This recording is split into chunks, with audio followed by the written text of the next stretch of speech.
Okay, I'm at the airport in Salvador, Bahia. Just arrived, really long flight, really tired. I flew from LA to Rio and then Rio to here. I've been on a plane I've been traveling for about 17 hours, so I'm pretty tired. From here, I'm going to take a car. It's about 5 or 6 hours, and I'm going up into the heart of Emerald Country. I was here about 6 weeks ago, and I purchased a parcel of gemstones. They were actually it was rough gemstones, and I've had them faceted into beautiful gemstones and carvings. So now I'm going to go back and I'm going to finalize the deal, and I'll see the transformation from this rough to these stones that are ready to go into the marketplace. I'm going to take you with me, and I'm going to take you on this journey step by step, the path that these gemstones take from that have been under the ground for millions of years to the jewelry stores around the world. So it's going to be really exciting, and we'll be taking off here in a moment. You're going to enjoy this. Okay, we're leaving the Salvador airport here, and we're going into this tunnel of bamboo that's just fantastic. Guys, we're off and running, and we're on our way up to the Emerald Country. 4 or 5 hours, we'll be arriving in a little town, and we got like 5 or 6 hours to get down a dirt road, and we'll be on top of the mountain where the emerald mines are at. So here we go, folks. We're off and running. This is the road that goes up to the mine here. You can see it's full of ruts.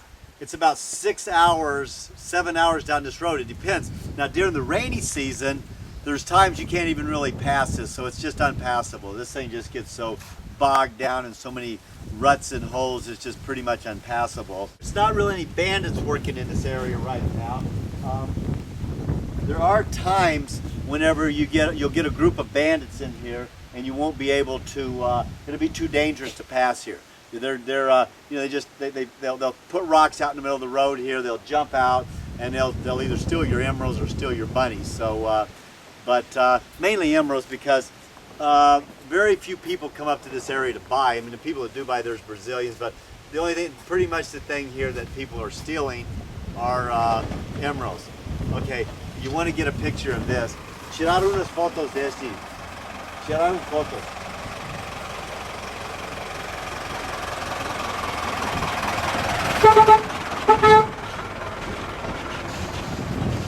Now, I have no idea. I have no idea where ostriches came from here in the middle of Brazil or in that truck there. That's like the most bizarre thing I've ever seen. It's like, what was that? Okay, because that is weird, okay guys? That is weird. I've been coming back to this village here for 20 years. And I built a strip up on top of the mountain years ago that I bring my bush plane into. And a lot of the equipment that they use up there is stuff that I brought into the village up there. So when I'm at that village, it's like, for me, it's like a family up there. I love I know the people up there. They treat me very well. They look out for me. When this road's dangerous and there's any kind of danger or stuff going on, they let me know what's up. So I know when it's safe that I can cross this here, and I know whenever this is not a good place to be, because as you can see, this here is, you're in the middle of the jungle, and you know, it's very easy to you know, for somebody to sit here and put rocks out in the road to stop you, and you're kind of helpless out here. There's no you know, it takes you, depends on where you're at, but like right here, we're a good 4 hours from the mine, and we're another, I don't know, 2 or 3 hours back to civilization just to get back to a paved road where there's actually people at. This is a place that you will never see a tourist. I've been coming here for 20 years, and I've never seen another guy from the States up here. You just do not see people, you just don't see outsiders up here on this road or up at the mine. At the mine, you'll never see anyone from outside. It's really a closed, tight community. Outsiders don't come in. This here is the equivalence of their armored car here in Brazil. It comes down out of the mines. So these guys here, they'll put 4 or 5 guys in that vehicle there, armed, and they'll bring the emeralds down out of the mountains and take them into town. And that's their armored car right there. So, and that's what that car does. He goes up, picks the emeralds up, and takes them into town, and he comes back in. So next stop's the mine. Okay, we're just coming into a little town here. So this is it. This is, here we are, folks. We're at the top of the mountain. this is a little village here where the mines are. This is the mine right here. So there's just, this whole place is just peppered in mines, and everything here revolves around emeralds. Everybody that's here, they're here because of the emeralds. That's how everybody, everything you see going on here somehow is all related to the emeralds. And this town is like a big co-op. Actually, it's like one big family here. This is actually where the mine shaft is at here. So we're gonna go in here, and I'll show you what these guys go through to bring these, bring this material up to the top. Just to give you an idea of what it takes to the journey of these beautiful stones from this hole that's almost 200 feet in the ground to the jewelry stores. So might get lucky here, and maybe we can see somebody going down in the shaft. I might get, if I can get the courage up, I might go down myself. I'm still giving that some thought. That's, the idea of going 300 feet into a hole in the ground is a little, it takes a little, I have to build up to it.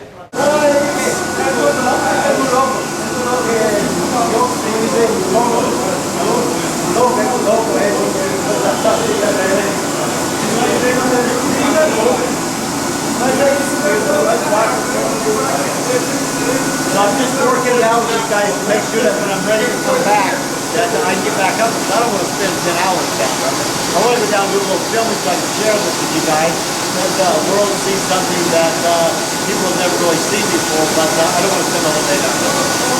Guys, this guy locked in here.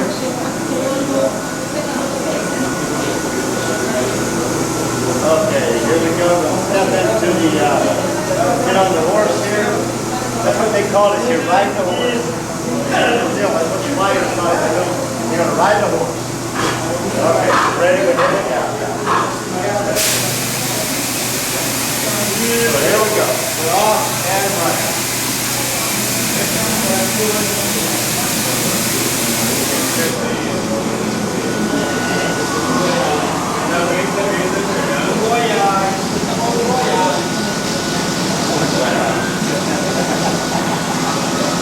Oh yeah.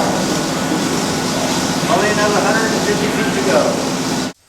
Okay, so we're down at the bottom of this mine shaft here. I'm about, I'm hundreds of feet below the ground here. I'll film this coming back up. I was a little scared to try to mess with the camera coming down, because just getting used to this trip down here was something else. So now I'm going to show you here. We've got, here we are actually in the mine here. So you can see the guy here. I'm going to follow him. You can see the water here. And here we go, guys. This is it. So walking back here. Okay.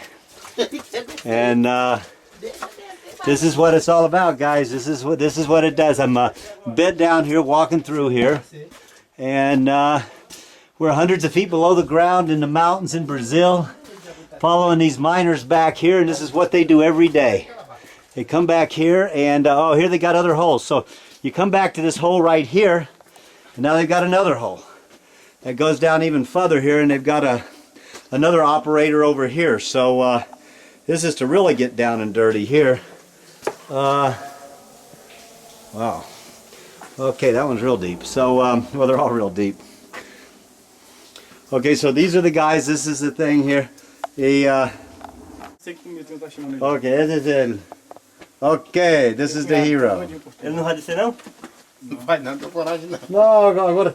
Se hay esmeralda para mirar-se, para se não, é a mesma coisa. Okay. Agora se eu conheço a cidade.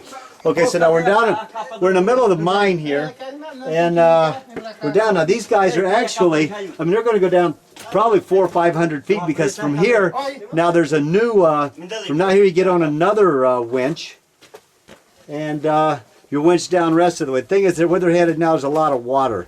So I'm going to get strapped up and head down there in a minute, but this is what it's all about, guys. This is how the guys bring those beautiful emeralds to the girls in California and the rest of the United States and Paris and the whole world. This is where it all starts at. Here we go. We got the guys headed down here. They're headed down. Now they're headed down into the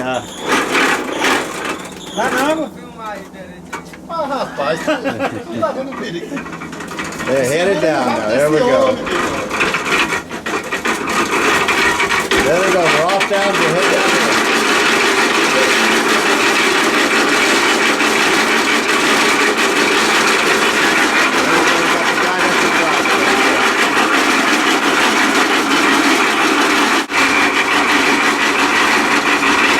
So right now you can hear the sound of the machine running them down. Now these guys, they're moving real fast. They're dropping at a fast rate of speed.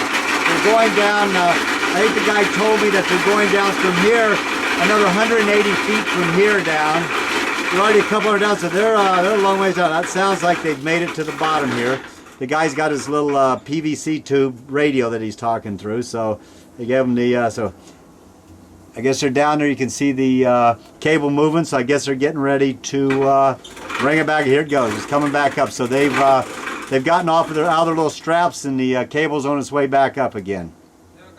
So this is how the guys get down, and this is how the material is moved back up and back up to the surface. This is how it's done, folks. We're about 300 feet down in the ground here in an emerald mine in this little village in the mountains of Brazil. This is where some of the most beautiful emeralds in the world come out of here. They've had huge, over the years, this mine's been here for about 100 years. Right now we came down a few hundred feet, and there's just these different levels, and they keep going down a few hundred more feet, then a few hundred more feet. And right now we've got a guy coming back with a wheelbarrow here. He's going to load up some more of the material that just came out of the hole, take it back, and they run it over to another, with these little wheelbarrows, they run it from hole to hole, and then they put it in these big baskets, and then they bring it up to the surface. So he's getting another load ready, and he's loading up the wheelbarrow now. So he'll get that, and then he'll put it in another basket, and then he'll pull it to the surface. He'll put it in those little kasali sacks, little white bags, sugar bags, and then go outside, and they'll give bags to different groups of girls. They do all the sorting, and then they'll sort it and clean it, and they'll separate when they find emerald, they'll separate it. Then that would go to the cutters. The cutters will cut it, and then there's a lot of wholesalers around there. Wholesale. By the time this reaches the jewelry store, it'll go through 10, 20 hands before it's actually setting in a display case in a jewelry store. Usually, not always, but that's pretty much the case. So some of the finest, most beautiful emeralds in the world have come out of this mine. Brazil has some really, really fine emeralds. They're not as famous or as coveted as the ones from Colombia, but they have excellent, excellent quality material that comes out of here. And this is one of the better mines in Brazil. So in a moment here, I'll get you, try and get some other shots of some other stuff here. He's loading up this wheelbarrow here, and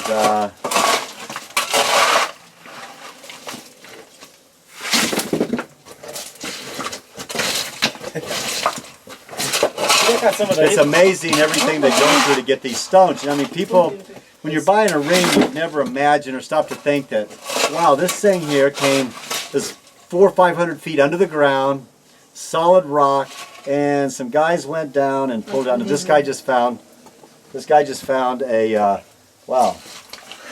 This guy just found a, wow, amazing. He just found an emerald. This is cool. This is really cool stuff here. He just found a, I don't know if you can see it or not. I don't know if our lighting's good enough to really see it, but you can see it. He just, and it's weird. He looked down at this huge pile of rocks when he's getting this stuff, and he pulled this beautiful emerald. This is great. This thing's got really great clarity, and wow, what a find. Cool. Wow, incredible. Huh? Yeah, you can, let me see if I can, let me put up the light. Let me, está bom, né? Está bom, né? Bom claridade. Yeah, this is a really, wow, we just put it up to the light. I mean, you can see that. One way that you can tell, like with the emeralds, I mean, let me see if I can get this where you can look at what you put up to the light, and if you can see through it, it helps you with the clarity, because, I mean, color is number one, but then it has to have good clarity. This is definitely gem quality emerald here. This here will definitely make a, this will make a nice ring, or, this will be in a ring or earrings or bracelet or something. Really cool piece here. Great find. Got really lucky to have that happen while I was standing here. And what's amazing is this guy just looked down with this huge pile of rocks and pulled this thing out. It's amazing. this. So we're going around the bend here.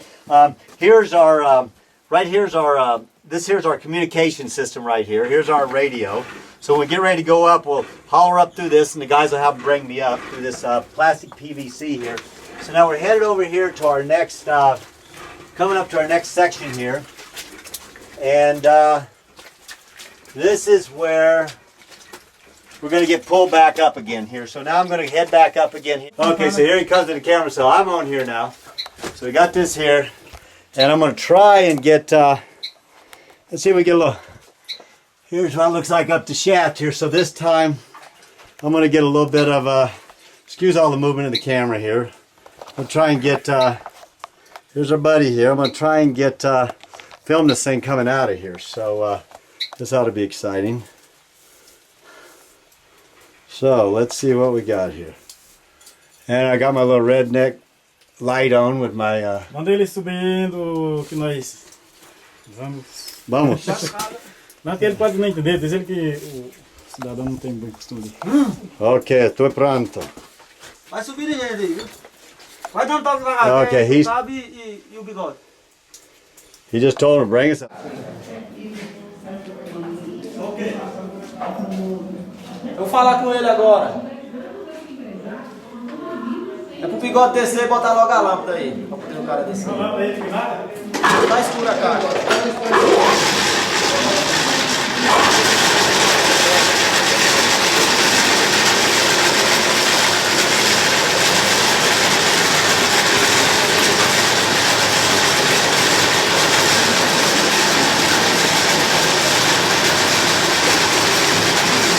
Okay, they're taking the slack out. There we go.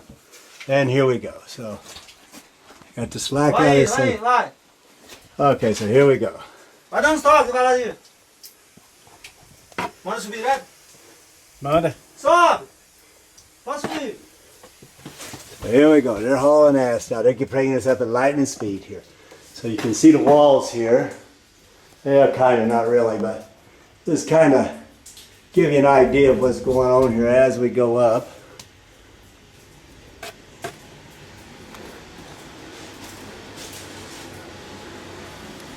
So we're going up through this rock here, then we'll go through like a wooden part, then we go through the rocks, and you can see the guys up there at the top. And here we go, guys. 200 feet straight up.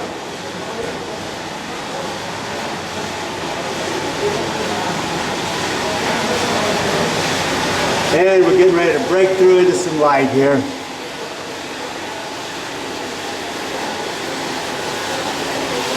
My filming isn't exactly what it should be, but hey, we're back on top again. Great. All these little packages right here are dynamite. So when they get to a really tough spot, they use picks and stuff. When they get to a really tough spot, they'll take these little packages of dynamite, set up a little area, and it'll cause a little explosion to help it move back. So they'll make little cracks with the pick, load this in there, and they'll blow little things up. And I mean, the idea of being underground with these little packages and setting up explosions underground at 200 or 300 feet is takes some pretty brave guys to do. So down here is everybody's got their own little sorting areas here. So and these people, everybody in this village lives off of these mines here, and there's a bunch of them. There's several. I don't know. There's probably close to in this area, this whole area here, this whole mountainous area. There's probably 40 or 50 mines, or maybe 100. There's lots. There's pretty much scattered out throughout this whole region here. So everybody's got like their little spots here that they use to separate and clean the material from.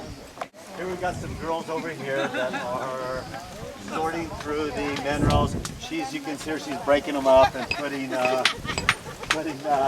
they get a good laugh out of this here. They enjoy being filmed. So anyway, she's got a little sorting tray there, and she's breaking them up, and she's going to be she's separating the emeralds out and separating the material, separating the emeralds out of the raw material that comes up out of the ground.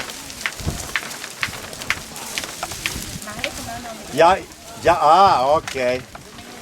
Mira, pode Puedes mirar este. Ah, okay. And here's a piece. Right here's a piece that she pulled out. You can see the beautiful emerald right there.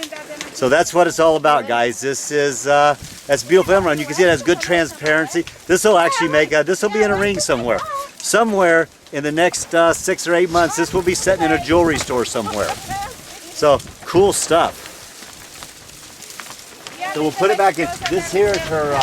That's her bucket there of the good stuff. So they separate it. They use their little tray, and then they keep their little bucket of good stuff.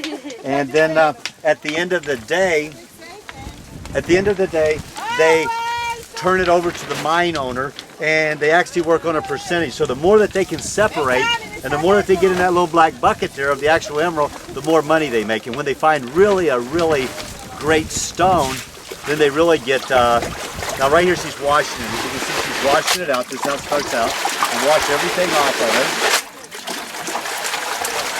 Wash everything off of it, and then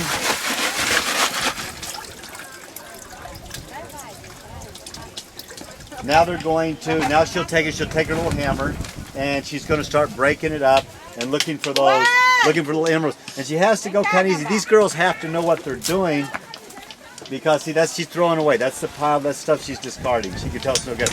She has to go. She knows what she's doing, because emeralds are very fragile, and if you don't know what you're doing and you hit them wrong, you're going to end up shattering everything. And the bigger the emerald, the more value. So it's very important to make sure that, I mean, it takes people that, they have years of doing that, and they know how to, just where to hit it at, and just how to separate the material from the actual emerald. So, really cool stuff. So she just found another piece that she's throwing in there.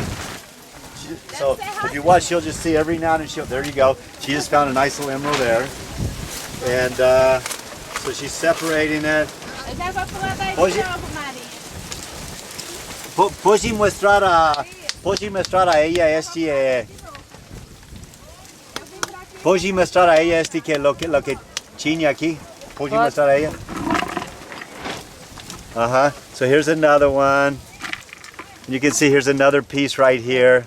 So this is it. See, so they just got like in all the black stone there, in the black material there, you can see there's a piece of emerald. So this bucket here, now this is her little collection of stuff here that she's got so far. So the more that she can get, the more she can get in the bucket, the more money they'll have at the end of the day. So anyway, it's really cool, and this is how these people live. So this is their livelihood. So once this stuff is, once they bring it up out of the shaft, it's brought up here and it's put in these. They put them in these castali sacks here, and then she goes to work looking through each stone that comes out, and that's what she's doing right here. And then when she finds a piece that has a little bit of emerald in it, then she'll put it off to one side, and then from there it'll go to some guys who really know emeralds, and what they'll do is they will separate the gem quality from the other stones that will be used for carvings and are just for specimen purposes. And really cool. So this is the process here, and you can see it's all very primitive. This is an old tub here, and she uses pan, and this is how it's been done for hundreds of years, and it's just it's how they're still doing it today. And there's nothing mechanized here. There is absolutely no heavy equipment doing any of these. These holes that are 200 or 300 feet deep into the ground are all dug by hand. Absolutely amazing, and it takes years and years and years of just these holes are, some of them are close to 100 years old, that people have been digging straight down in these shafts here, pulling emeralds out. Over here, we have a 5-star restaurant. This restaurant here is, this is the local restaurant here where everyone eats at. And like I say, this is a 5-star restaurant here. You come here, and this is where you get the gourmet food at. Very good. You can see they have satisfied, happy customers here. So, as you can see. So this is their restaurant. Most of the people that are working here, they'll go home. But if you want to dine in elegance, there you go. This is it. This is Brazilian's finest right here. So folks, now you know what it takes. Now you've seen it. And this is it. This is what it takes here. This is emerald mining in Brazil. See right here, now this here is a little hand operated one. You can see it's just a just a cable going straight down into the ground here. So this is what the majority of these things are actually like here. They're not ran by engines or electric motors. This is what most of them are like right here. So this thing here will go a couple hundred feet straight down into the ground, and you got guys that every day are up and down. Right now they're not working it right now, but this is a mine that is active and that they are working. So this is the more common type you see here. I mean, there's a lot of them. The big ones, there's a few, but these are the most common right here. This is what most of the people are, you know, all those little guys you see running around to those little tables with their little bags. Most of those little bags come out of these type of holes right here. So you'll have one or two guys that'll partner up on this, and they'll work it until they hit pay dirt. And you know, they always have that big dream that they're going to hit that big emerald vein. And that's what keeps everyone going, because they always just figure it's just over that next hill I'm going to find that big one.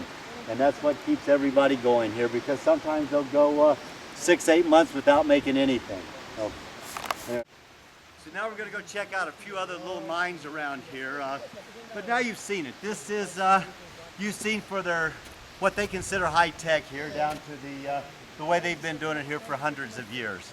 And so now we're going to head back and go get a bite to eat and call it a day. As you can see here on the side of the hills, there's just little mines everywhere. And wow, okay, here's something interesting. This right here, there's a huge, huge mine here.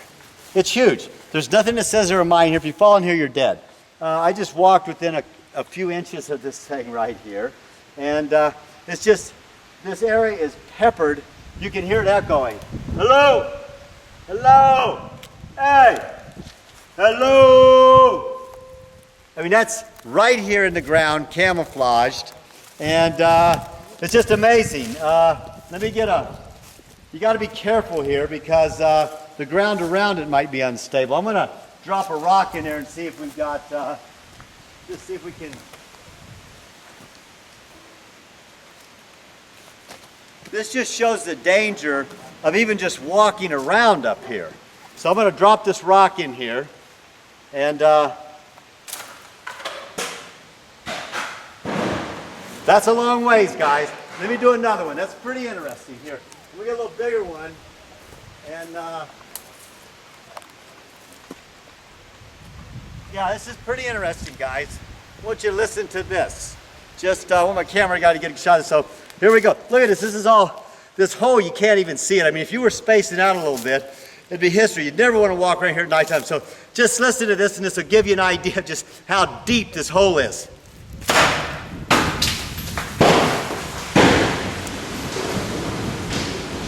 It's still going. I mean, that's hundreds and hundreds of feet deep. Oh, okay. Wow. So here we go. This here, we actually have alexandrite here. So you can see, it's kind of hard to see, but you can see the little pieces in here. There aren't any really large pieces. This hasn't been taken apart yet, but this is all alexandrite here. So, and this is what they're looking for here, because this stuff here, good specimens, this can go for hundreds of thousands of dollars, the really good stuff. So right now, this here is just kind of scattered, and I don't see any really, I mean, you can see it here, but I don't see any real strong specimens. So this stone, when you get a really good specimen of this, it's green in the day and red at nighttime. And it was first discovered in the Ural Mountains in Russia, and it was named after Tsar Alexander. And he was the only one that could have it. And here, you can see right here, actually right here, is a great little specimen right here. I don't know, it's right there. You can see you can see it right there and in here. So I mean, there's some really nice stuff in here. So they're getting close. They are finding it, and they're getting close. And you run into a good vein of this, you will be a very wealthy man. This here is some really, really, really valuable and rare stones. This is one of the more coveted stones in the world, alexandrite. So, and there's some other mines here in Brazil. I had no idea they even had alexandrite here. And alexandrite's actually a very new discovery here in Brazil, because for years it was everyone just thought alexandrite was just in Russia. Then they made some new discoveries. They found some in they found some in Sri Lanka, and also in Madagascar there's been some new discoveries. But Brazil has turned up some really, really fine pieces of alexandrite. There was a a piece that a friend of mine acquired not too long ago that he sold for, once it's put in a ring, it's sold for over close to $300,000. So alexandrite's a very, very special, very precious stone. Anyway, it's really cool to see this. And I had no idea they were even pulling alexandrite out of this area here. So this is really great.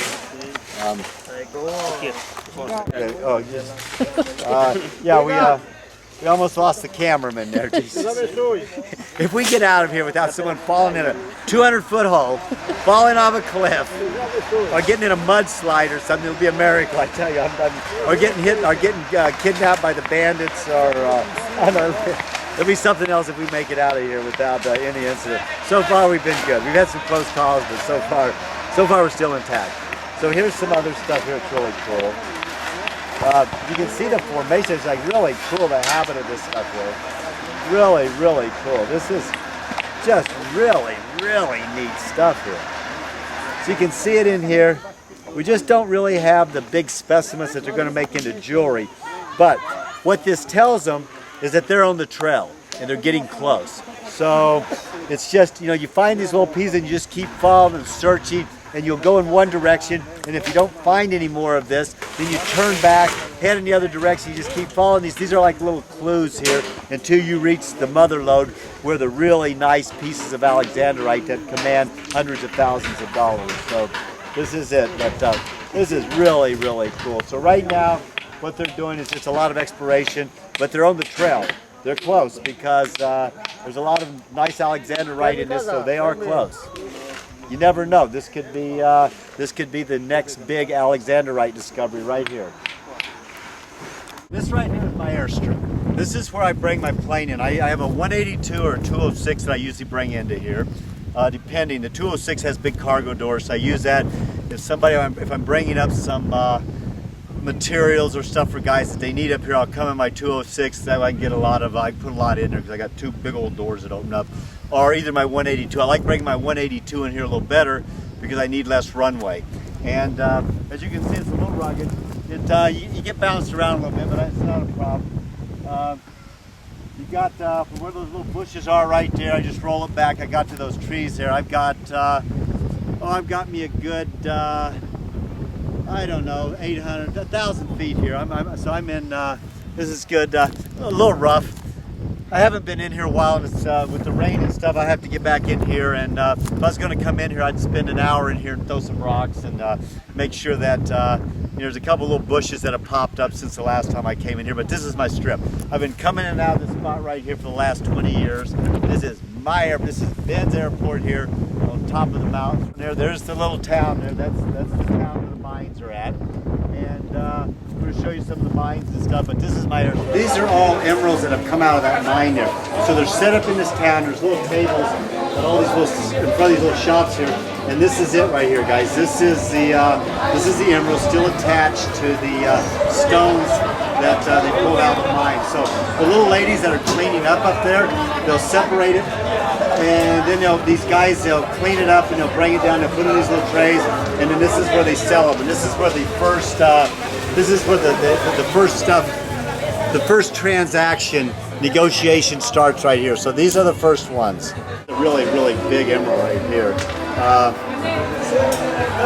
It's got good clarity, so this would make a really cool ring right here. It's a nice piece of emerald right there. Really, really a beautiful piece of emerald. So that's a cool piece. Right here's another. Wow, this is even better. Look at this. This is huge. It's got this big piece right here. Fantastic. This is a really, really, really a wonderful piece of emerald right here. This will make a really beautiful piece of jewelry here. Okay, my buddy, the guy here that was cooking for us here, in the daytime, in the morning, he goes down in the mines, works in the mines. When he gets through, he comes here and he cooks up these great meals for everyone. I ask him what he likes better, going in the mine or here. He goes, no, you have to think about it for a second. Yeah, I like it here because everybody's dancing, partying, having a good time. So this is my buddy here. So he's in the mines in the morning, he's here making great food for people to eat.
Muito obrigado. We're here in a plaza in a little town. They call it a city. It's not really a city, but this is about 6 or 7 hours from the mountains where the emeralds are extracted. And this is a continuation of the path that these stones take to reach the jewelry stores all around the world. Yesterday you met the miners. You saw how they go down into these holes. They pull up this raw material. You met the ladies and girls that separate the raw material and find the stones. You saw the wholesalers that are up there that buy the stones from all the individuals that bring it up to their little tables.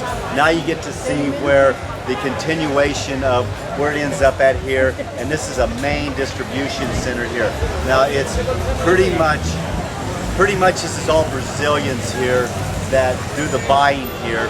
There are a few people from India. There's like 5 or 6 guys from India that come here and also purchases, but you're pretty much still in the red zone. There's very few people that like to venture into this area here and buy their stones because there's still a lot of danger here getting your stones back to the main city. So from here you'll have the stones are purchased, the Brazilians come in, they buy them, then they take them into a large city, to Rio or São Paulo or Salvador, and then from there they sell them to wholesalers from Tiffany's and all the nice jewelry stores and people that have their own jewelry lines. And so this is just a continuation of the path that the stones take on their journey to the jewelry store. So now I'm going to take you up and just show you a little bit of the action that's going on here in this little town. We're here in the plaza. Now this little town here is a center for wholesaling. They bring it out of the mountains, and the stones end up here in this town. This whole little plaza here is full of people selling emeralds. We're still in the red zone. These are all Brazilians that are buying this stuff, but this is the first stop after it makes its journey down out of the mountains. This is the first town where there's actually kind of like a little distribution center, and you'll see on these tables here, beautiful emeralds laid out, and all these tables, everybody here is buying emeralds. This is all emeralds right here, everything. And everything here is all about buying and selling emeralds. So I'm going to walk you around here and show you a little bit about what's going on here. So, as you can see on these tables here, everybody's got their piles of emeralds.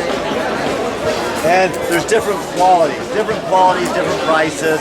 Come around here. Okay, now as you'll see, the guys got here, they've got their little clippers and they're clipping off the raw material, cleaning up their stones.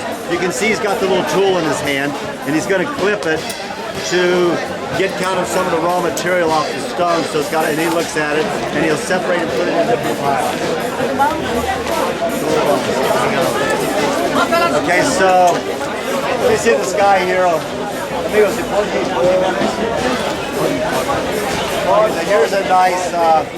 a nice stone out of this guy's pile here. It's got great color clarity. He'll clip a little of this black stuff off, so it'll be a little smaller, but you'll just have pure emerald there. So that's really nice stuff there. So you see, so we move around here, other people here. It's like really a madhouse. We've got some hot action going on over here. You can see everybody crowding around over here. This guy's got some good material in here. This guy's got, get my cameraman over here.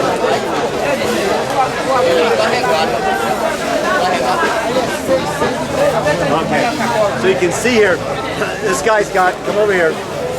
This guy over here with the black shirt on, he's this girl, he's got a buyer that's just bought a bunch of emeralds and they're loading them in. That's real high quality stuff there. So they bought that whole parcel there and he's loading it up and selling it to this guy here. This guy here will take it somewhere else. But see, everybody's got their little bags, so they're buying these huge piles. So that's what's going on. So this guy's made a deal. He's buying up on, he's loading it up. He's bought that whole pile. He's buying of emerald. So he worked a deal for that whole pile. He looked through it. He saw that there would be, that's a good thing for him there. He'll be able he has the knowledge to know what he can, which of those stones he can make jewelry out of, and which of because you lose a huge percentage on these stones here. Now here's another guy just poured his rocks out, and he's looking through them. And they're looking through them, and then they'll make a deal here. They'll come up with a price, and he's looking through them. You can see and he'll come up with a price that he'll pay for those stones. And everybody's got their little bags and stuff there. So that's good, cool. I don't know if you recognize this guy or not. He's out of his mining clothes, but this is the guy that went down in the hole with me up on the mountaintop. So he's here in town here today where all this action's going on, but this is the brave guy that went down the hole with me, and this is the guy that goes down, works in the hole, and actually brings these stones up and brings them to these people here. This here is the brave, the strong, the valiant, right here. And this is my friend here, so good guy here. Okay. Obrigado, amigo. What we have going on here is he's getting a piece of emerald of the rough, the stuff that comes out of the mines, and you see it selling in the marketplace. He's already cleaned off the all of the stuff, all the material around it that's not emerald, and he's already formed it into kind of the first formation and cut it into like little pieces. These little sticks here, he's going to glue it to the little stick.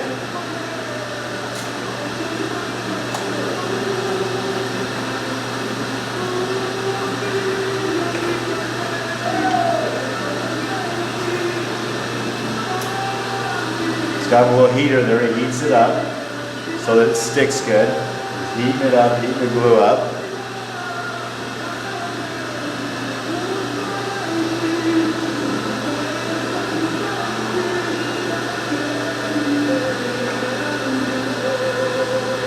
Picking the stone up now, he's going to glue the stone to the stick.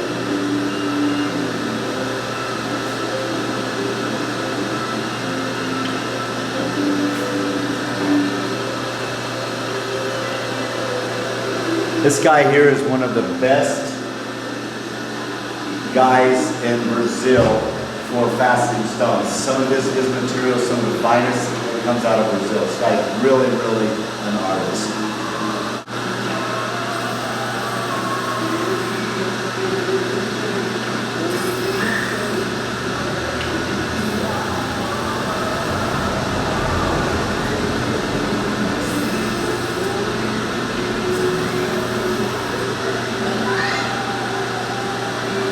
So he's squaring it up right now, getting it really nice and square and even on all sides. And then he's going to start getting the table really nice and even and level, so he's checking it out. Now he's going to start doing the edges. Right there, the little board in the back with all the holes in it. It's really cool.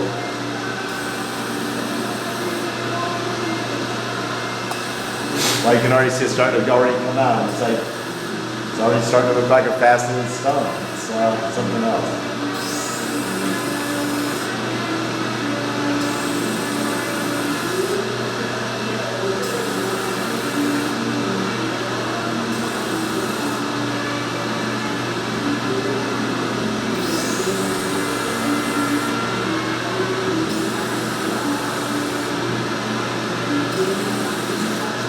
We've got an emerald, been faceted into an emerald cut.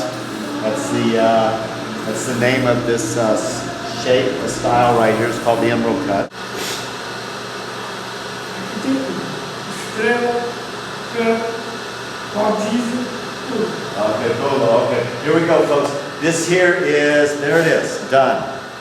Cut into an emerald, cut into a beautiful emerald cut. It's called an emerald cut. This style here, the square style, is called an emerald cut. And that's it, folks. You saw it from the, this took what, 5 minutes, 10 minutes, and he turned this piece of rough into this beautiful piece that's ready to be set into a ring. That's it. Beautiful. All right, so all of those beautiful carvings that you saw that I bought, this is where they were all fabricated at here. So this is where it all takes place. It looks primitive and crude, but some of the finest carvings in the world come out of this place right here. This guy is an absolute master. This is where he does it at. This is his own little deal here. And he's been doing this since he was a kid. His dad did it. His grandfather was a carver. So he just comes from generations of carvers. And this is it, folks. It's just, this is where that comes from. So now you've seen it. You saw where the faceted stones. You met that guy. Where the faceted stones come from, those beautiful faceted emeralds that I have. You met the guy who faceted those. Now you've met the, right here, now you've met the artist right here that does those beautiful carvings. And this is the man here. So, and he was nice enough to come over today and open his shop up and just give us, nice enough to come over and open his shop up and give us a demo of how this whole thing works and show us around this place here. So we're lucky. I'm glad I could share that with you. Obrigado. Here's the material that he's going to be using for these beautiful carvings. The beautiful specimens in this stuff here. And as you can see, they're all just loaded with beautiful emeralds. Beautiful emerald specimens. Wow, this is really cool here. Just see all the emeralds in here. Just, I mean, this is like a solid blob of emerald specimens, just kind of just all stuck together. This is gorgeous. So this is the material that he uses to make his carvings out. Now what I was here a couple of months ago and I picked through, I had a friend get some really nice specimens, and the stuff that I bought that's back in my room, I picked it out and then he carved it for me. It took him a couple of months to get my whole order together, and I just came back and picked it up. So I was here and I just finished paying for it, and so now I'll be shipping it back up to the States. I've got a gal up there that it's hers. The whole order's hers. And now here's a, as you can see, there's a huge emerald specimen right here. That's huge. That's about as big of an emerald specimen as you're ever going to see right there. Really, really a big specimen right there. And over here we've got just this whole table here is loaded with some really, really, really gorgeous specimens here. So this will all be carved into beautiful carvings. And it really takes an eye to do this, because to look at this rock here, okay, you look at this right here, and to be able to look at this and go, okay, I'm going to have two guys carrying this huge piece of emerald here on their back and, you know, pushing a wheelbarrow or whatever they do. Just to have that vision, to look at this and be able to envision this beautiful carving that comes out of it, that right there takes someone special to be able to do that, because you have to look at the shape and the location of where the emeralds are at, and then to be able to just have a vision of this finished product. That really takes a special person to be able to do that. Okay, I'm waiting on Antonio to come. He's the guy, the owner of the mine. He's the one I bought all these beautiful stones from and these carvings. We started out last night bartering on this. I started at 75, he started at 150, and we went back and forth for an hour or two, and then we finally ended up, we arrived at $100,000 for this whole parcel of stones, which for me is a great deal. Good deal for him. So it's a win-win for everyone. So he's coming over here in a few minutes. He'll come over with his bodyguard and he'll pick his money up. And the gemstone business is different than any other business. It is a cash business. Everything in this business is cash. That's why you really have to know what you're doing and be on your toes, because when you come into these areas here, into these red zones, people know that you're bringing in a large amount of cash. So it's really important to really know what you're doing and be really heads up and be safe. Now the plaza, which I'm going to take you to, and you'll see later, where there's a lot of transactions going on.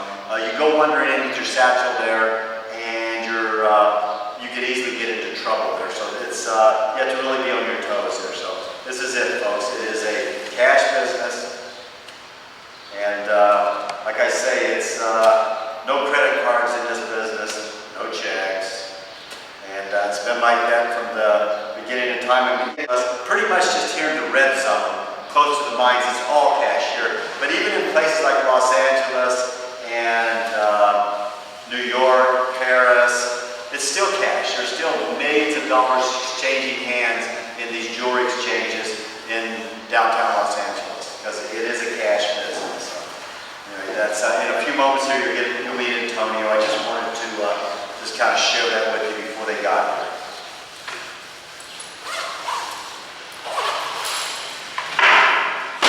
I'm here with my buddy Antonio, and we worked a deal out last night. We met, sat down, and we worked a price out. So there's a whole bartering thing that takes place. We came to an agreement. The agreement we came to is $100,000 for all of these emeralds here, and all of these stones over here on this table here, I'll show you right here. These, everything right here that has to do with, this is all emerald. From here over to here, these are all carvings of emeralds. And I came here a month and a half ago, bought the raw material, and they've been carving them. So I came back, and also I picked out the rough for these stones, but I had to wait till the product was finished to negotiate the price. So I came back, we've negotiated the price, and I agreed to meet him here today, and I'm going to pay him. So that's what's up now. And we agreed upon $100,000, which is a fair price for this. It's good for Antonio, and it's good for me. So I'm going to pay him. And so we've got...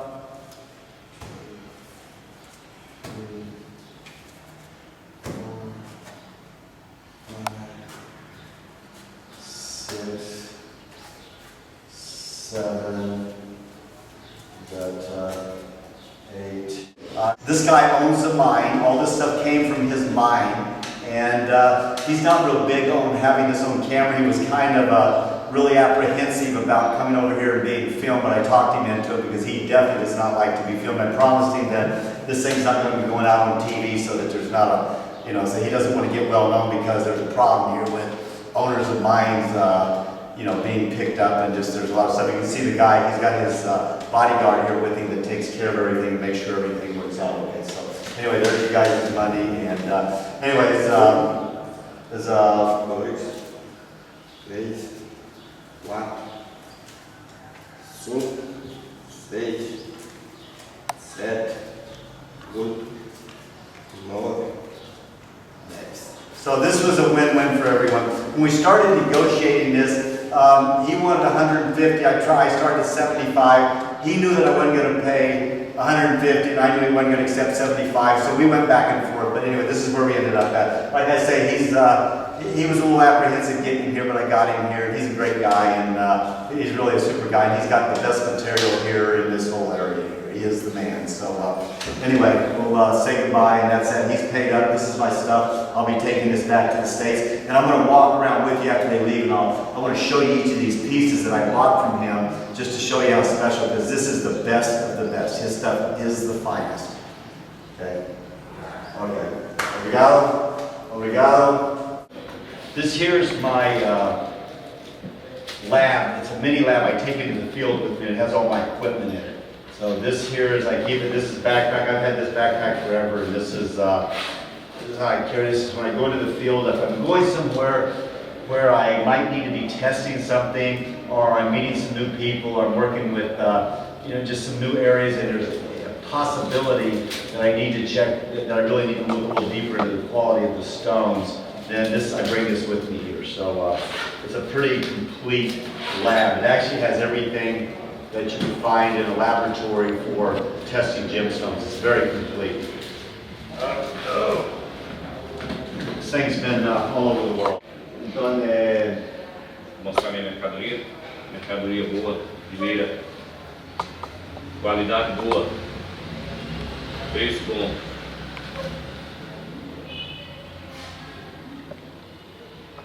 Muito boa, região boa, qualidade boa, extra. Okay. Okay. Yo quiero hacer una examinación a ver un poquito más. Pode examinar. A todos os temas, deixa eu fazer uma coisa aqui.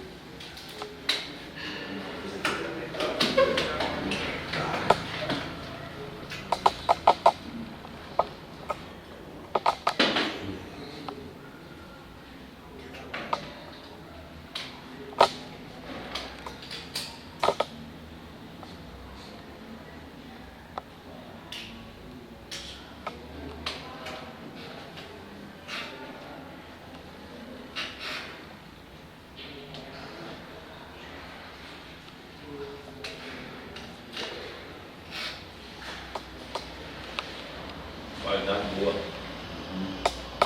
Nossa, tá bom. É bom. Muito bom cor e qualidade.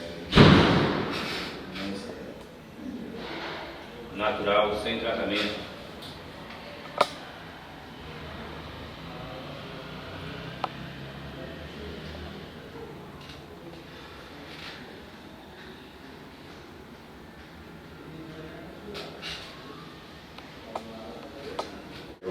está poniendo un poco difícil.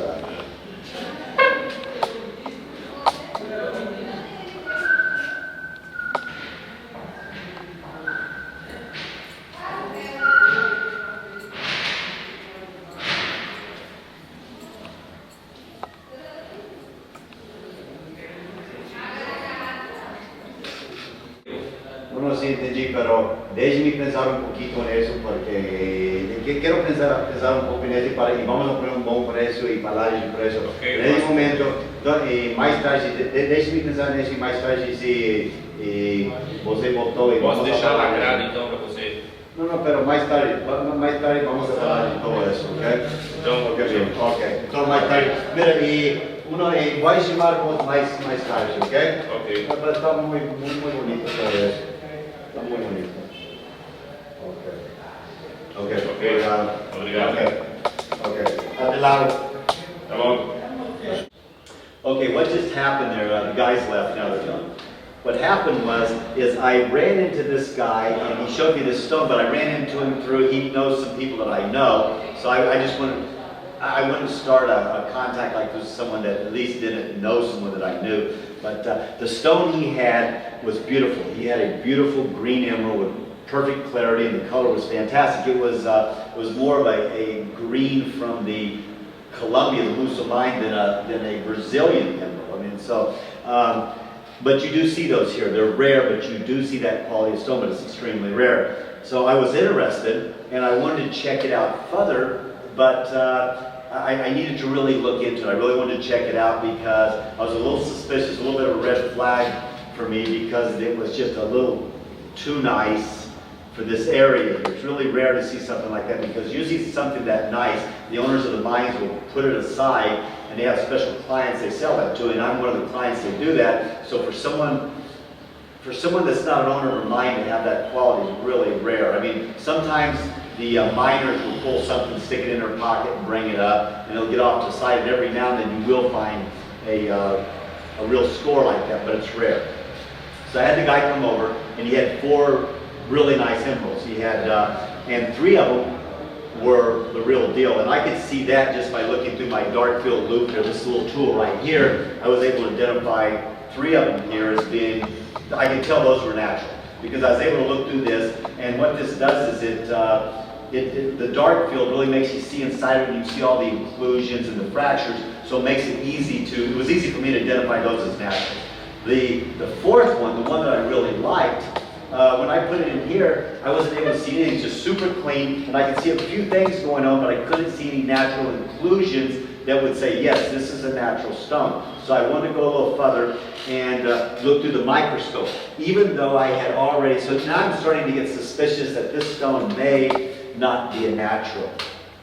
So I wanted to go into the microscope and check it out. So I picked all 4 of them up. I started out with the naturals that I already knew was natural, and I looked at the microscope because I didn't want to let these guys know that I'm focusing on this one stone here, because now I'm starting to get the feeling that there's something a little shady happening here, or there's a possibility. Because I still wasn't for sure if that was a natural or synthetic, but now I'm leaning more towards that this is probably a synthetic.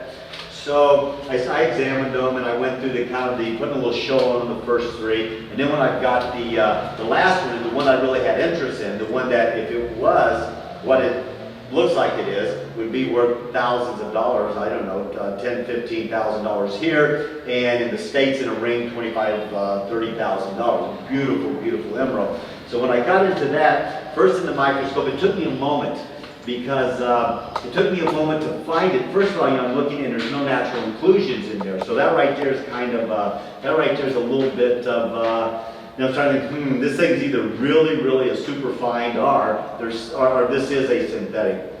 I went a little further and I finally identified it was a hydrothermal process, which is a synthetic process that was used to make this emerald. And it's one of the hardest processes to actually spot. It's one of the newer ones, and it really leaves very little traces of anything. So anyway, once I saw that that's what it was, then I put it back, and I'm telling the guy that, okay, your stuff's nice, and but I'll have to look into this later, because it's become obvious to me that He knows what's up because he's really pressured me to do this deal right now, and it's becoming obvious to me just kind of by what's going on now that he's trying to, they're trying to pull a fast one on me. So, he's going, let's do it now. I'm leaving town. I'll give you a special price. And I'm just going, look, I know it's lovely stuff, but we'll talk about this later. I'll get back with you later. Let me think about it a little bit. Besides that, I need to go to the bank. I don't have money on me right now. So I had to backpedal a little bit. And just to keep everything safe, I set up our meeting here in this hotel just so I would be in a safe place. I didn't want to, first he wanted me to meet him somewhere else, which would have been on his turf, and I wasn't going to do that, just because if that stone was real, we'd have been talking about thousands of dollars, because that's a very stone. And he kept saying, well, I'll give you a better deal, I'll give you a special price, let's do this now, I've got to head out of town.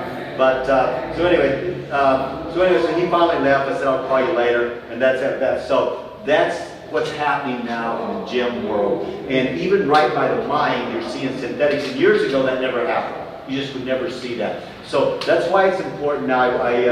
With my gemology degree, when I was studying gemology, one of the big focuses was being able to identify all these new different synthetics that are out there, because there's 4 or 5 different types of synthetics, and they all have different clues that you look for to identify them. And they keep getting better and better and better. They just keep looking more and more and more like the natural stones.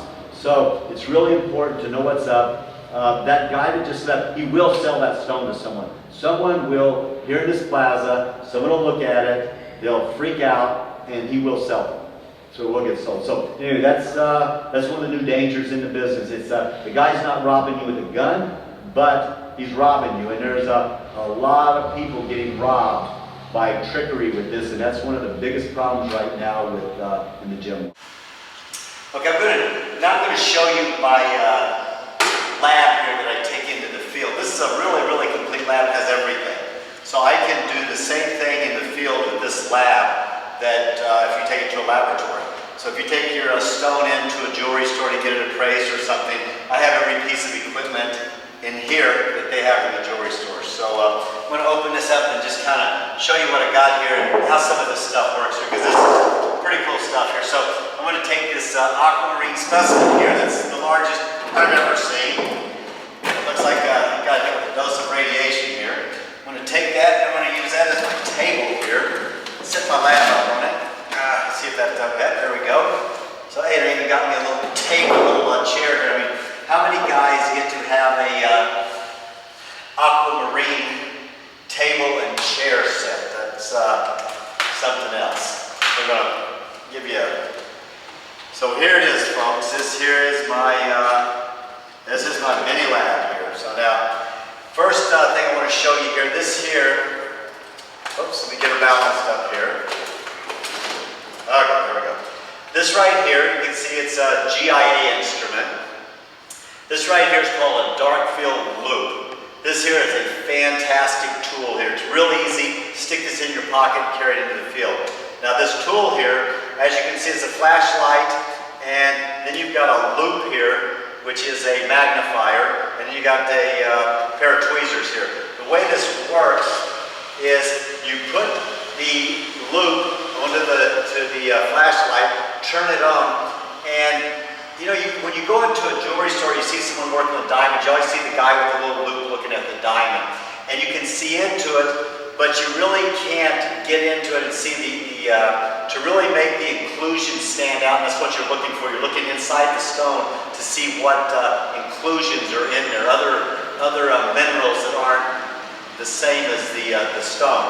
So when you're looking inside it, by having a dark field, this dark background, it creates it where you can actually see inside the stone, and it really makes those inclusions stand out. So really cool. I use this thing all the time. This is usually, I pretty much with this here can identify most stones, because if there's natural inclusions in there, then I'll see it, so it'll give me an idea of the clarity, plus also it'll let me know it's a natural stone. So this is really great. They're easy to use, fantastic tool. Now we've got right here, this little instrument right here, it's called a refracting meter. When you put the stone on here and you look through here, there's a little scale and you can read it. It gauges how much the light is bent and how fast it travels when it enters through here. passes through the stone. And this is the #1 tool here for identifying gemstones. And a lot of stuff you just identify right off. Now some of them have pretty close to the same reading, so you'll use this, and if there's a lot of them that are the same color, you'll use this, but then then there's other tests you can run to really just dial in that stone. So refractometer here, really important tool there. Let's see, we've got the microscope here. This microscope here is if you really want to, now let's say that I'm suspicious something is a synthetic. Then you need to get your microscope out. So, and I've got an electrical plug, but also I have an adapter that just runs off batteries also. So let's see, now, here's a really cool test kit right here. This is great here. This here is called an SG test kit. This is all GIA equipment. You can see GIA's little thing. It all comes from Gemology Institute of America. That's where I went to school at. This is all their equipment, so they make all this equipment. In here, this is called an SG kit, specific gravity. And the way this works is really awesome. I wasn't planning on doing this right now, so I don't have a stone to show you, but this is a liquid here. This liquid right here, if you look at it, it says gem, but it's got a number on it. It says 257. Now, every piece of material has a specific gravity. So, if it's a 257 or close to that, when I drop it in this liquid, it will not float and it will not sink. It will stay suspended. So if I put it kind of in the middle of this bottle here, it'll just sit there. Doesn't float, doesn't sink. If it floats, it tells me it's less than 257. If it sinks, it tells me it's more than 257. So this is great for identifying stuff like jade and other stones when you're out in the field. This is a really great tool right here. So that's one thing right here. You're looking for synthetics. There's a couple of synthetic processes that I can identify with a loupe. But most of them I need a microscope. Some of the earlier ones, the flame fusion for instance, that I can spot with a loupe. I can just get into it, especially this 20 power, I can get into it, and I can spot the little process that's used in there. Even though it has the exact same chemical composition and crystal structure as the real deal, and it's actually a better stone because I mean they're perfect, but I can actually see the process. There's little telltale signs of the process, so I can do that with a 20 power loupe. So this is my lab here. And this is what I take into the field with me. Usually, it depends on where I'm going. If I'm just going to a mine where I know everybody at, that's I don't necessarily take. But usually I keep this handy no matter what's happening. Something pops up when I'm somewhere and I want to go out and do something. Well, I've got it handy. So this is my lab, folks. And I got a little backpack. I don't carry this around in this metal. I mean, it stays in the metal case, but this is not how I carry it. No one sees this metal case. If you're seen carrying this metal case around anywhere, it makes you a target because it identifies you as a gem buyer. And you do not want to get identified as a gem buyer in areas where there are gemstones because it makes you a target. So I got a funky backpack. I throw this in. I've had this thing forever. This thing's beat to crap. It's been with me forever. And I haul this thing around with me, and everybody looks at me and they just think I'm some lost hippie from Haight-Ashbury that's wandering around with his backpack. So anyway, this here's my maxi lab. So, and like I said, I can do anything with this that the gemologist in a gem store can do. So when you go into that store, the jewelry store, and you get your ring appraised, I got everything here. Everything that they're going to use in there, I got right here that I carry into the field with me and more. So this is my laboratory. The state of Pernambuco, and we're on our way to the aquamarine mine. It's in a state called Rio Grande do Norte. And this stretch of highway here is the most dangerous highway in Brazil for bandits. There's several large groups that work this area here, so it's very important not to be stopping, or you can't pull into the gas stations or pull over because, I mean, you can, but there's a chance that you'll pick up a tail and you'll end up being robbed. My friend was coming back from the aquamarine mine 2 months ago. He had a truckload of aquamarine, and he had a carload of guys pull up beside him with shotguns, pulled right beside him, pointed the shotguns at him, pulled him and his driver over and robbed them and took all their clothes, took all their money, took everything from them, and just left them and took their car. So that was a couple of months ago. Right now we've got an armed escort here, a couple of guys here, and but even those guys who are federal police, they're off duty right now, and they're well armed. They still like to go drive 90 miles an hour through this area here. I mean, it's just that they want to get through here as fast as possible. There.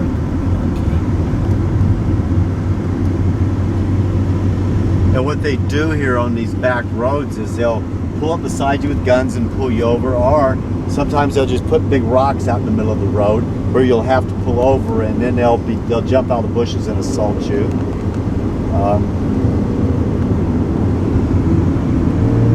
Here we've got a truckload of looks like onions. Yes, truckload of onions.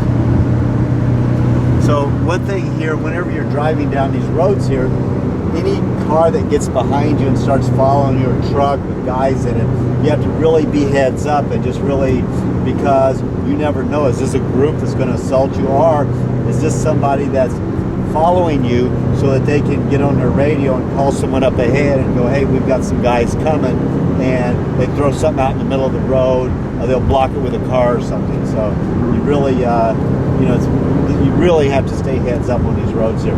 On the maps, they got these little yellow boxes, and it's the only place in Brazil they really have these on the maps, and it says these roads are extremely dangerous for getting robbed. And so you know, if they put those little announcements on their road maps, that this is a pretty dangerous area. And all these guys were standing around, and they had a truck that was robbed in the morning here on this road right here. So they have got some, and that's just recent. That just happened a few hours ago. So we just jumped in the truck and got out of there as quick as we could. I'd like to have gotten some film of everybody standing around, but it was definitely not a very safe place to be hanging out at. It's a place we really had to get out of in a hurry because the vibe of everybody there was very, very uncomfortable. We're back on the road again, and so this area here, we're right near the mines, but there's bandits assaulting trucks and stuff around here too. So this area here has its dangers also. So we're going to go down this little trail here, and it's really dangerous. You have to be really careful. And this leads down into the aquamarine mine here. I have to go really slow because I want to make sure that the cameraman doesn't end up in the hole down there. So we got to be really cautious because he's focused on looking at me instead of, oh, and it's really dangerous right here. Wow, if you fall right here, it's over. You have to be extremely, extremely careful here. Wow, that is a deep hole right there. That is an extremely, extremely deep hole. If you fall off of there, and there's only about a foot there between the trail and the drop off. If you fall off there, you will spend the. This is where you'll be permanently stationed. Don't film anything yet. So this is the entrance down into the mine here. So it's an extremely deep hole here. You go down with that rickety wooden ladder there. That's how you get down here. First, you want to check and make sure that this rope is really, really secure here. This here, and it is. It's in a spike. This spike doesn't seem like it's strong enough like for it to be, but I think it'll work. And you hope that the wood's not too rotten. And we're on our way down. So here I go. I'm going to take off and get down here, and hopefully I'll let you know what's going on down here.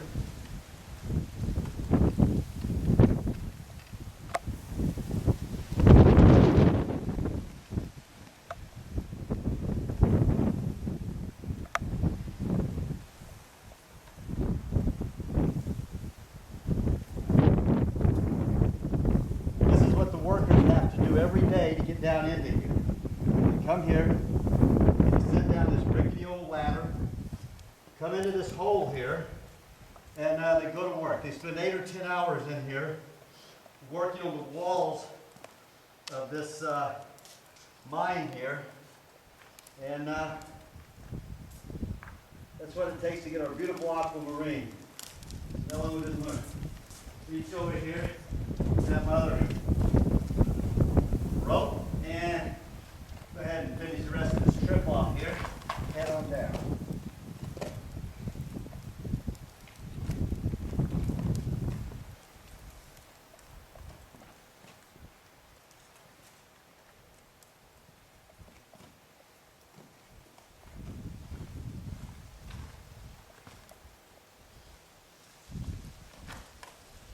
Got to be really careful here. One slip and this is where you're going to end up permanently. So I'm pretty much down. I've still got another, I'm about 3/4 of the way down here. I'll go ahead and I can see, I'm already starting to see these beautiful aquamarine specimens all over the wall here. Absolutely incredible. I mean, there's some here larger than a large watermelon. Just absolutely breathtaking. There's a lot of mica down here. I can see quartz.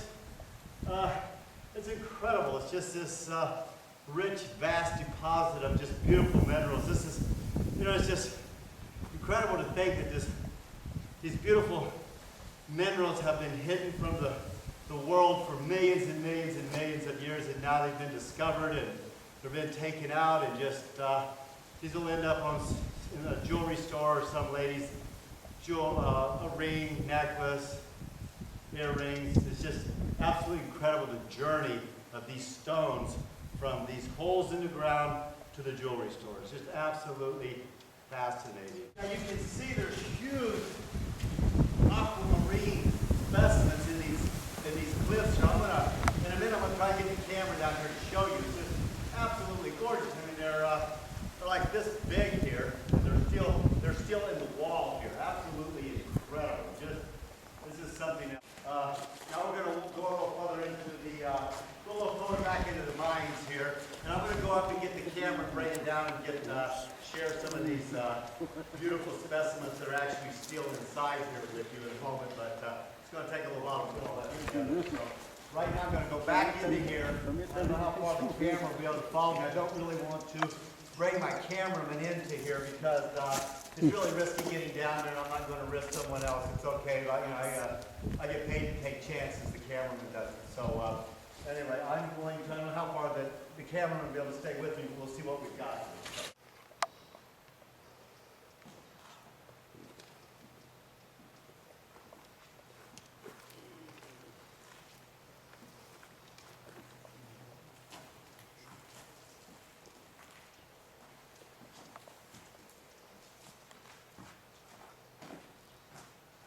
Okay, I've come out of here. I'm going to go back up and get my camera. It's just incredible. One thing for sure is I'm the only non-Brazilian that's ever been in this hole here. That's for sure. So, really feel privileged. It's really cool for these guys. It's really cool to let me down here and share this with me. It's they're really shy of letting outsiders in here, and it's just really, really great. Went back up and picked the camera up. Now I'm going to share with you guys just a little bit of what's going on here. Now there's the hole that they haul material up through there. And you can just kind of see the immenseness of this mine here. It's enormous. And down here you can see where they've been working and taking stuff out, and you can see the basket that they use to bring their shovels and picks and everything down, and it goes up and it comes through the hole in the ceiling. Go back in. I'm going to have to turn the camera off for a second. I'm going to go back into where there's actually beautiful aquamarine deposits in the side of the cave here that I want to share with you. So I'm going to turn it off for a moment, and then we'll get back as soon as I get over there, because this is it's a little too treacherous to be trying to carry a camera and rappel down this stuff. So I'm going to tie the camera to me and rappel down there, and then I'll get it back on when I get to the other side. Okay, as you can see, we've got this beautiful, beautiful specimen of aquamarine right there in the wall. I mean, that's incredible. That thing is huge. That is the size of a couple of watermelons. It's just, aquamarine specimens that large are just unheard of. It's just incredible. Over here, we've got another huge one over here. It's just, oh my God, just seeing something like this is just fascinating to me. I mean, it's, this thing would make hundreds and hundreds and hundreds of rings and pieces of jewelry. And it's just absolutely fascinating. Over here, I'll pan across the wall here. We've got an area up here that's just loaded with aquamarine. I mean, look at those. So that's what they're looking for, my friend. They dig through all of this. They spend weeks and weeks and months digging just to find these little deposits stuck in the side of these, stuck in the side of the rock here. And this is what they make the beautiful rings and jewelry of aquamarine out of. Just absolutely fantastic. Over here we've got I mean, this wall is just loaded. This is definitely one of the more productive and has some of the better specimens of any aquamarine mine in the world. This is just really, really, really special. You can see another piece right there and coming down. Just fantastic. This is just really, really something else. Right here you can see I'm going to pan up and you can see just what it takes to get out of here. There's the shaft that they use to get you out of here. And then you can just see they come down and we've got the rope there. That's what they put everything on. We've got the, there's the ladder and ropes that I used to get down here. Just absolutely amazing. All right, I'm going to go ahead and, now it's time, I'm going to go ahead and get out of here now. It's time to head back. I wish I had a little more time here to, it's starting to get dark, so I want to get out of this place here. I've been in here pretty much most of the day here, kind of going back through these different channels that they've carved out of this big hole in the ground here.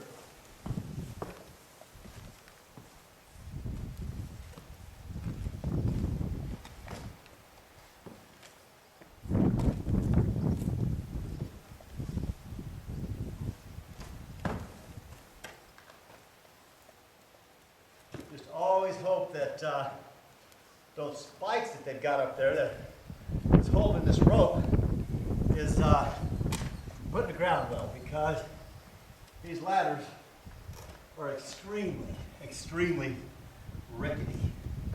I mean, this wood here, this ladder looks like it's 50 years old. It's probably the original ladder that they started with when they first started excavating this hole in the ground here.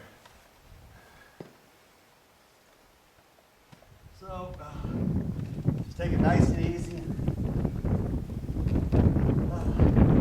And here we go. Back to Tierra Fina.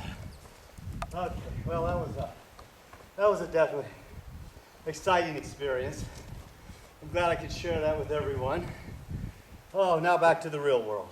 Okay, this beautiful piece of aquamarine here came out of this hole right here. I mean, this is what I'm talking about right here. Fantastic. These are some of the biggest, largest specimens of aquamarine in the world. Very, very, very wonderful stuff. Great. So this is just beautiful, beautiful specimen. So this is what it's all about, guys. This is this little stone right here is what feeds this village and these people that live around here and have for a long time. And this is what keeps the girls in beautiful jewelry. This will make a lot of gorgeous jewelry here.